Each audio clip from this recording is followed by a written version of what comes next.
कौमी असम्बली का आज आखिरी रोज है। वजीर आजम कौमी असम्बली तहलील की समरी सदर ममलिकत को आज भेजेंगे। निगरान वजीर आजम कौन होगा, फैसले की घड़ी आ गई मगर हतमी नाम सामने ना आ सका।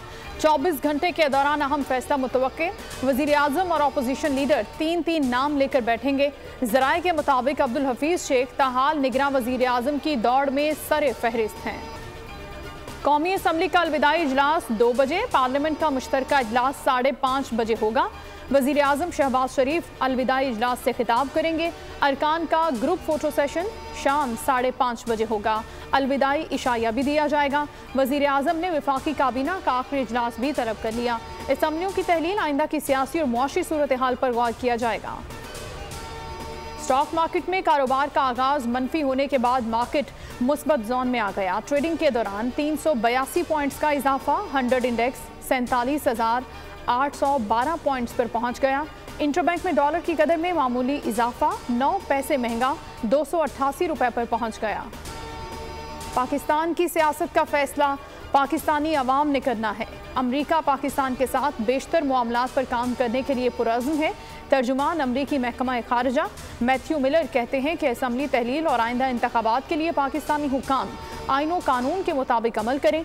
चेयरमैन तहरीक इंसाफ से मुतालिक आज भी बयान मुख्तलिफ नहीं होगा। चेयरमैन PTI की गिरफ्तारी पाकिस्तान का अंदरूनी मामला है। चेयरमैन PTI की अटक से अडयाला जेल मुंतकली केस इस्लामाबाद हाई कोर्ट में समाअत। चीफ जस्टिस आमिर फारूक ने रिमार्क्स दिए। चेयरमैन PTI की मुलाकात से मुतालिक ऑर्डर पास कर दूंगा। एडिशनल अटॉर्नी जनरल को हिदायत देते हुए कहा कि जो कानून के मुताबिक सहूलियात बनती हैं वो फराहम की जाएं। अदालत से हुकूमत से जवाब तलब करते हुए समाअत को 11 अगस्त तक मुलतवी कर दिया। हजारा एक्सप्रेस हादसे को 3 रोज बीत गए। वाक़े का मुकदमा ताहाल दर्ज ना हो सका। ट्रेनों का शेड्यूल मामूल पर ना आ सका। मुतादिद ट्रेनें 3 से 5 घंटे ताख़ीर का शिकार। 6 अफसरान और मुलाजमीन मुअत्तल। लौरालाई में ट्रैफिक हादसा। डेरा रोड पर 2 ट्रकों में तसादुम, 3 अफराद जाँ बहक, लाशें अस्पताल मुंतकिल। गाड़ी में सवार अफराद डेरा गाजी खान से लौरालाई जा रहे थे। कराची में लुटेरे आज़ाद, शहरियों का कोई पुरसान हाल नहीं। गुलशन हदीद फेज 1 में नौजवान घर की दहलीज पर लुट गया। CCTV फुटेज बोल पर मुलजिमान लूटमार के बाद आसानी से फरार हो गए। पाकपतन DHQ अस्पताल के स्टाफ की मुबैना गफलत, जुड़वा बच्चे जाँ बहक हो गए। मुरस्सा का गायनी वार्ड के सामने शदीद एहतजाज। वालिद का कहना था कि बच्चों की मौत देखभाल न होने के सबब हुई है।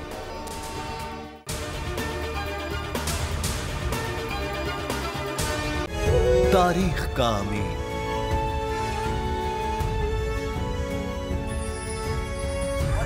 आजादी की अलामत,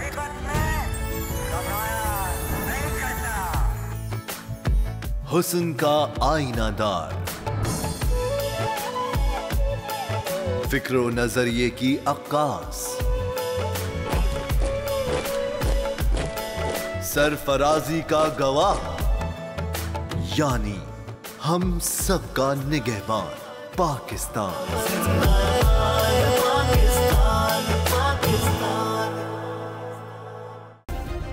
सब्सक्राइब करें और बेल दबाएं ताकि कोई खबर रह न जाए।